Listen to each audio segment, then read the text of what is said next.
पवन मुक्तासन भाग 1, जिसे हमने वात निरोधक समुच्चय आसन कहा, उसका जो 9वां आसन है उसको श्रोणी चक्र या हिप रोटेशन कहते हैं।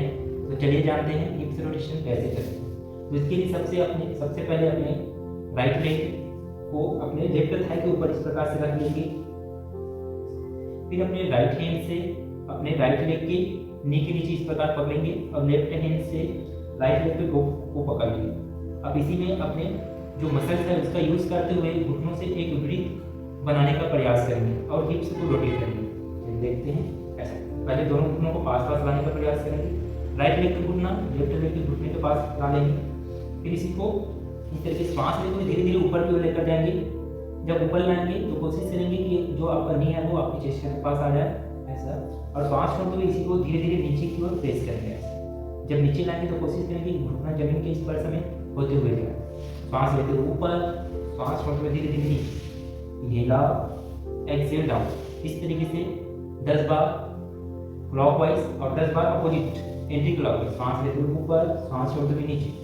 Inhale exhale down. इस तरीके से बाएं पैर जो लेफ्ट लेग है उससे 10 बार कर लेंगे और राइट लेग से भी 10 बार इस तरीके से कर लेंगे। ये हो गया श्रोणी चक्र। जैसे लेफ्ट लेग से करेंगे लेफ्ट लेग को राइट थाई के ऊपर रख लेंगे। सांस लेते हुए धीरे धीरे लेग को ऊपर लेकर आए। सांस छोड़ते हुए धीरे धीरे नीचे। 1 इनहेल एक्सहेल करते हुए डाउन। फिर anti clockwise inhale exhale down. तो 10 बार दोनों लेग से क्लॉकवाइज एंटी क्लॉकवाइज करना है। ये हो गया इस ग्रुप का 9वां आसन श्रोणी चक्र या हिप रोटेशन। इस ग्रुप का 10वां आसन है उसको बोला जाता है पूर्ण तितली आसन यानी फुल बटरफ्लाई पोज। तो इसके लिए सबसे पहले दोनों पैरों को फोल्ड कर लेंगे इस प्रकार से। दोनों पैरों के सोल को तलवों को पास पास रखेंगे और दोनों हाथों के फिंगर को लॉक करके पैर के नीचे इस प्रकार से पकड़ लेंगे। कोशिश करेंगे कि जो दोनों पैर के जो एरिया है वो बॉडी के हमारे शरीर के जितना करीब हो जाए उतना अच्छा है। जितना करीब हो जाए उतना लाने का प्रयास करें। कमर गर्दन सीधा करेंगे।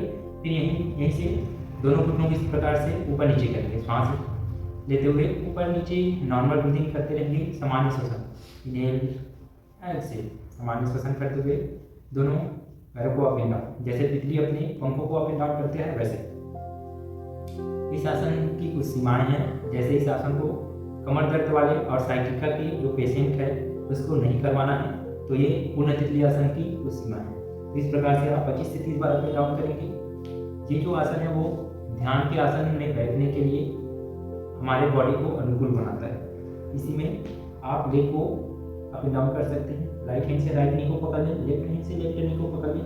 सांस लेते धीरे धीरे ऊपर, सांस लेते धीरे धीरे नीचे। Inhale exhale down. इस प्रकार से आप 10 बार लेग को ऊपर नीचे कर सकते हैं। तो ये था इस ग्रुप का 10वां आसन।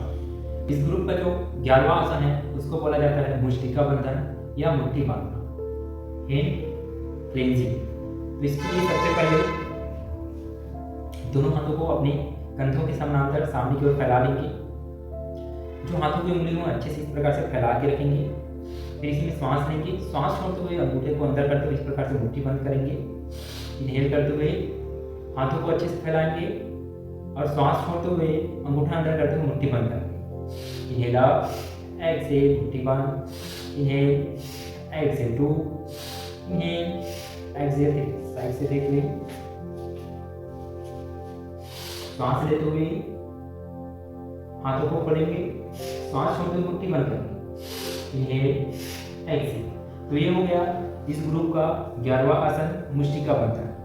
इसी में 12वां आसन है उसको बोला जाता है रिस्ट बेंडिंग मणिबंध नमन, यानी हमारे कलाई से हाथों को ऊपर की ओर मोड़ना है और नीचे की ओर फोल्ड करना है।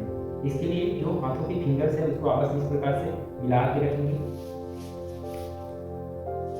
हाथों के फिंगर्स इस प्रकार से आपस में मिला हुआ हो। यहीं से सांस लेते हुए धीरे धीरे हाथों को ऊपर की ओर बेंड करेंगे। सांस छोड़ते हुए धीरे धीरे नीचे। Inhale exhale down. इसमें कोशिश करेंगे, ध्यान रखेंगे कि जब आप हाथों को रिस्ट से कलाई से ऊपर की ओर फोल्ड करें या नीचे की ओर फोल्ड करें तो आपका जो एल्बो है कोहनी से हाथ नीचे या ऊपर की ओर फोल्ड ना हो, नीचे या ऊपर की ओर ना हो। पूरी तरीके से हाथों को कंधों के समानांतर रखेंगे। जो हाथ है जो भुजा है वो जमीन के पैरेलल हो जाए ऐसा प्रयास करेंगे। सांस लेते हुए आप, सांस छोड़ते हुए डाउन। Inhale exhale down. इस तरीके से आप 10 बार इसको अप एंड डाउन करेंगे। तो ये था इस ग्रुप का 12वां आसन मणिबंध नमन या रिस्ट बेंडिंग। दोस्तों इस ग्रुप का जो 13वां आसन है उसको मणिबंध चक्र यानी रिस्ट जॉइंट रोटेशन कहा जाता है। इसके लिए सबसे पहले हम अपने राइट हैंड को अपने शोल्डर के पैरेलल रखते हैं, कंधों के समानांतर रखते हैं, हाथ जमीन के पैरेलल और इसका ध्यान रखें इस प्रकार से। फिर अंगूठा को अंदर करते हुए मुट्ठी बंद कर लेते हैं। फिर यहीं से अपने रिस्ट से एक वृत्त बनाते हुए इस प्रकार से रोटेट करते हैं। इसमें श्वास सामान्य रहेगा, सामान्य श्वास अंदर लेते रहेंगे, सामान्य श्वास बाहर छोड़ते रहेंगे। इस प्रकार से रोटेट करते हैं। जब रोटेट करते हैं तो ध्यान देने योग्य बात यह है कि जब हम रोटेट करें तो हमारे हाथों की हथेलियाँ हमेशा नीचे की ओर हो। जब भी रोटेट करें तो हथेलियाँ ऊपर की ओर ना आए, इसका ध्यान रखें। इस प्रकार से साइड से देख लीजिए, ये हाथ शोल्डर के पैरेलल, शोल्डर के ऊंचाई पे था, फिर ये सामने इस प्रकार से। इसको राइट हैंड से 10 बार क्लॉकवाइज 10 बार एंटी क्लॉकवाइज रोटेट करना है। फिर लेफ्ट हैंड से भी 10 बार इस प्रकार से क्लॉकवाइज और 10 बार एंटी क्लॉकवाइज रोटेट करना है। फिर दोनों हाथों से इस प्रकार से रोटेट कर लेंगे, 10 बार क्लॉकवाइज 10 बार एंटी क्लॉकवाइज। ये हो गया इस ग्रुप का 13वां आसन मणिबंध चक्र। इस ग्रुप का जो 14 नंबर का आसन है उसको कोहनी नमन कहा जाता है, एल्बो बेंडिंग। इसके लिए क्या करेंगे, दोनों हाथों को इस प्रकार से अपने कंधों के समानांतर सामने की ओर फैला देंगे।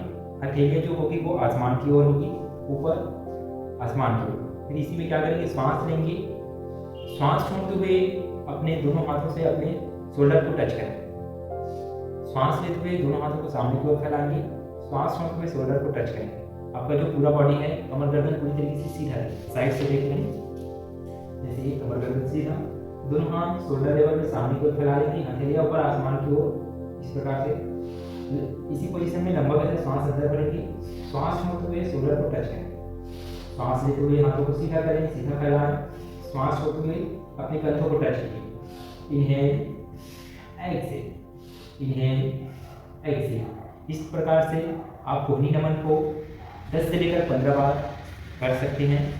तो ये था इस ग्रुप का 14 नंबर का आसन कोहनी नमन। इसी क्रम में जो 15वें नंबर का आसन है उसको बोला जाता है कोहनी चक्र या एल्बो रोटेशन। इसके लिए सबसे पहले राइट हैंड से स्टार्ट करते हैं। राइट हैंड को सीधा कंधों के समानांतर फैला लेंगे, हथेलियों पर आसमान की ओर होगी।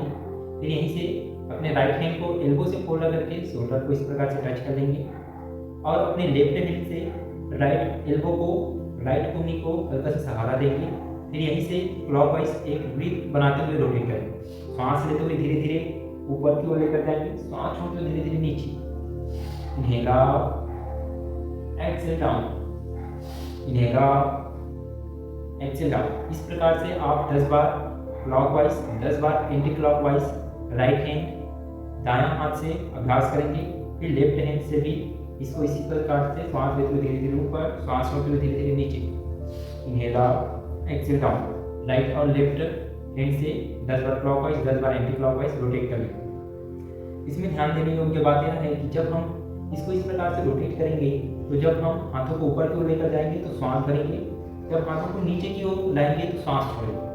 और एक चीज, जब हाथों को ऊपर की ओर लेकर जाते जाएंगे तो कोशिश करेंगे कि हमारा जो ये ट्राइसेप और बाइसेप है वो हमारे कानों के स्पर्श में होते हुए जाए इस प्रकार से, ताकि हमारे जो शोल्डर है, जो पीछे शोल्डर का हिस्सा है उसमें हल्का सा स्ट्रेच आए इस प्रकार से। और श्वास छोड़ते हुए जब नीचे लाएंगे तो कोशिश करेंगे कि जो हमारा कोहनिया है, जो एल्बो है, वो हमारी चेस्ट है, हमारे वक्ष से स्पर्श होते हुए इस प्रकार से ऊपर की ओर जाए। तो ये था इस ग्रुप का 15वें नंबर का आसन जिसको हमने एल्बो रोटेशन या कोहनी चक्र बोला। इस ग्रुप का जो 16वें नंबर का आसन है उसको बोला जाता है स्कंद चक्र या शोल्डर रोटेशन। इसके लिए फिर से हम दोनों हाथों को अपने शरीर के सामने, कंधों को पैरेलल, कंधों के समानांतर फैला लेंगे। दोनों हाथों की हथेलियां ऊपर आसमान की ओर होगी। फिर दोनों हाथों से अपने शोल्डर को इस प्रकार से टच करेंगे और दोनों जो एल्बो है, दोनों हाथों की जो कोहनियां है उसको आपस में मिला लेंगे और इसको अपने चेस्ट के पास रखने का प्रयास करेंगे। फिर यहीं से श्वास लेते हुए धीरे धीरे दोनों हाथ को ऊपर की ओर लेकर जाते जाएंगे और श्वास छोड़ते हुए धीरे धीरे नीचे की ओर लाते जाएंगे इस प्रकार से। श्वास लेते हुए ऊपर, श्वास छोड़ते हुए नीचे।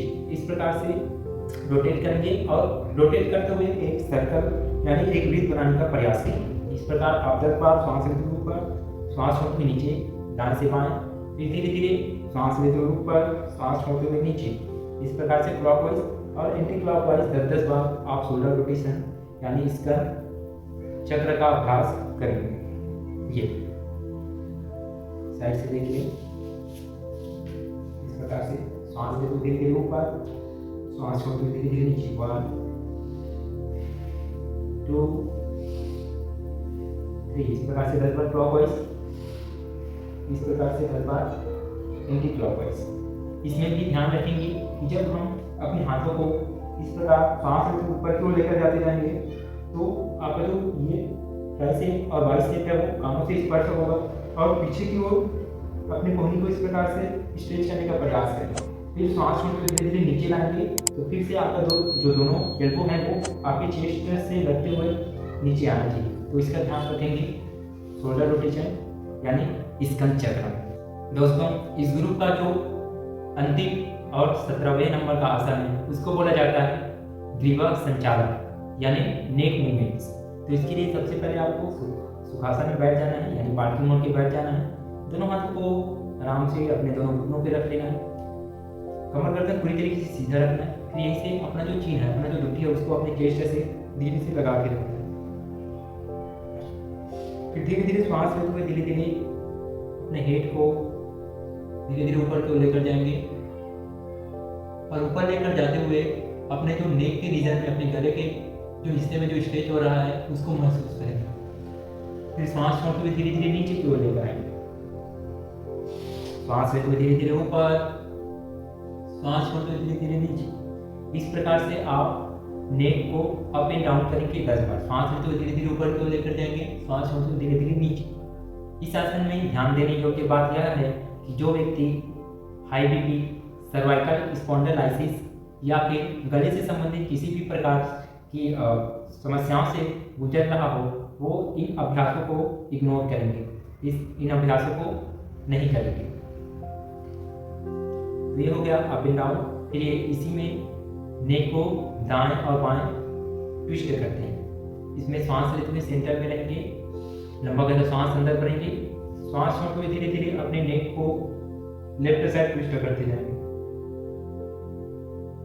और ट्विस्ट करते हुए ध्यान देंगे कि आपका जो चीन है वो आपके शोल्डर पे पहला आ जाए, ऐसा प्रयास करेंगे। श्वास लेते हुए धीरे धीरे सेंटर में आएंगे, श्वास छोड़ते हुए अपने नेक को अपोजिट साइड यानी राइट साइड ट्विस्ट करते जाएंगे। श्वास लेते हुए सेंटर, श्वास छोड़ते हुए लेफ्ट साइड, श्वास लेते हुए सेंटर, श्वास छोड़ते हुए राइट साइड। इस तरीके से आप इस अभ्यास को भी 10 बार लेफ्ट साइड, 10 बार राइट साइड ट्विस्ट करेंगे। फिर इसी का तीसरा वेरिएशन होता है, उसमें हम अपने हेड को लेफ्ट साइड और राइट साइड बेंड करते जाएंगे। फिर से कमर गर्दन सीधा करके सीधा सुखासन में बैठ जाएंगे, लंबा गहरा श्वास अंदर भरेंगे, श्वास छोड़ते हुए धीरे धीरे अपने हेड को लेफ्ट साइड बेंड करते जाएंगे। बिल्कुल भी तनाव के साथ, दबाव के साथ और सब इस अभ्यास को नहीं करेंगे। अपने नेक के मसल्स को पूरी तरीके से ढीला छोड़ते हुए अभ्यास को करेंगे। श्वास लेते हुए सेंटर में आएंगे, श्वास छोड़ते हुए धीरे धीरे अपने हेड को राइट साइड बेंड करते जाएंगे। श्वास लेते हुए सेंटर, श्वास छोड़ते हुए लेफ्ट साइड, श्वास लेते हुए सेंटर, श्वास छोड़ते हुए राइट साइड। इस प्रकार से आप इस अभ्यास को भी 10 बार दाएं साइड, 10 बार बाएं साइड करेंगे। और इसमें ध्यान रखेंगे कि जब आप अपने नेक को, अपने गर्दन को यदि लेफ्ट साइड इस प्रकार से झुका रहे हैं तो अपने लेफ्ट शोल्डर को इस प्रकार से ऊपर नहीं करें। लेफ्ट शोल्डर और राइट शोल्डर को पूरी तरीके से रिलैक्स, पूरी तरीके से ढीला छोड़ के रखेंगे। केवल अपने नेक को ही धीरे धीरे डाउन करते जाएंगे, धीरे धीरे झुकाते जाएंगे। जब आप इस प्रकार से झुकाएंगे, यदि आप अपने नेक को लेफ्ट साइड झुकाएंगे तो आपके नेक के राइट पोर्शन पे हल्का सा स्ट्रेच आएगा, उसको महसूस करेंगे। श्वास लेते हुए सेंटर, श्वास छोड़ते हुए जब आप नेक को राइट साइड बेंड करेंगे तो आपके लेफ्ट नेक के यहाँ पे हल्का सा स्ट्रेच आएगा, उसको फील करेंगे।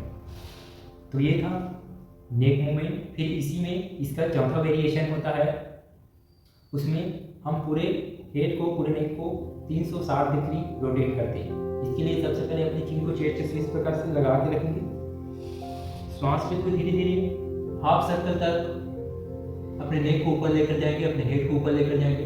फिर श्वास में धीरे धीरे नीचे लेकर आएंगे, श्वास भरते हुए धीरे धीरे ऊपर लेकर जाए, श्वास भरते हुए धीरे धीरे नीचे लेकर आए। इस प्रकार से आप इसको 10 बार क्लॉकवाइज 10 बार एंटी क्लॉकवाइज रोटेट करेंगे। फिर इसी प्रकार से एंटी क्लॉकवाइज सांस लेते हुए धीरे धीरे ऊपर, सांस छोड़ते हुए धीरे धीरे नीचे, इनहेल हेड अप, एक्सहेल करते हुए डाउन। इस प्रकार से आप 10 बार क्लॉकवाइज एंटी क्लॉकवाइज पूरा 360 डिग्री रोटेट करेंगे। तो ये था इस ग्रुप का अंतिम यानी 17वें नंबर का आसन, त्रिभुज संचालन यानी नेक मूवमेंट। तो इस प्रकार से पवन मुक्तासन भाग 1 का जो सीरीज है वो खत्म होता है, जिसको हमने वात निरोधक समूह के आसन कहा। इस समूह के आसन को करने से आपको जो वात से 80 प्रकार की रोग होती है उससे छुटकारा मिलता है। यानी आयुर्वेद में वात पित्त का 3 दोष बताए गए हैं, जिसमें से वात से 80 प्रकार के रोग, पित्त से 40 प्रकार से और कफ से 20 प्रकार से रोग होते हैं, इस प्रकार से बताया गया है। तो ये जो भाग 1 था पवन मुक्तासन भाग 1 का जो सीरीज था वो हाथों के जॉइंट के लिए यानी पूरे शरीर में जितने भी जॉइंट होते हैं उसके लिए काफ़ी फायदेमंद है। और इस ग्रुप के सभी आसनों को करने से हमारे बॉडी में जितने भी जॉइंट है, जितने भी हड्डियां हैं, लगभग उन सभी का एक्सरसाइज हो जाता है। और इस ग्रुप के जो आसन होता है वो ये सब सूक्ष्म व्यायाम के अंतर्गत आते हैं। और ये हाई बीपी वालों के लिए, गठिया रोग वालों के लिए या जो हृदय रोग से पीड़ित है उन सब के लिए काफ़ी फायदेमंद होता है। तो ऐसे ही अमेजिंग वीडियो के लिए आप हमारे इस चैनल को सब्सक्राइब जरूर कर दीजिए। हम ऐसे ही आप सभी के लिए अलग अलग बीमारियों से संबंधित योग थेरेपी और प्राणायाम का वीडियो रेगुलर इस चैनल पे अपलोड करते रहेंगे, ताकि आप अपने स्वास्थ्य का और अपनी हेल्थ का ध्यान रख सकें।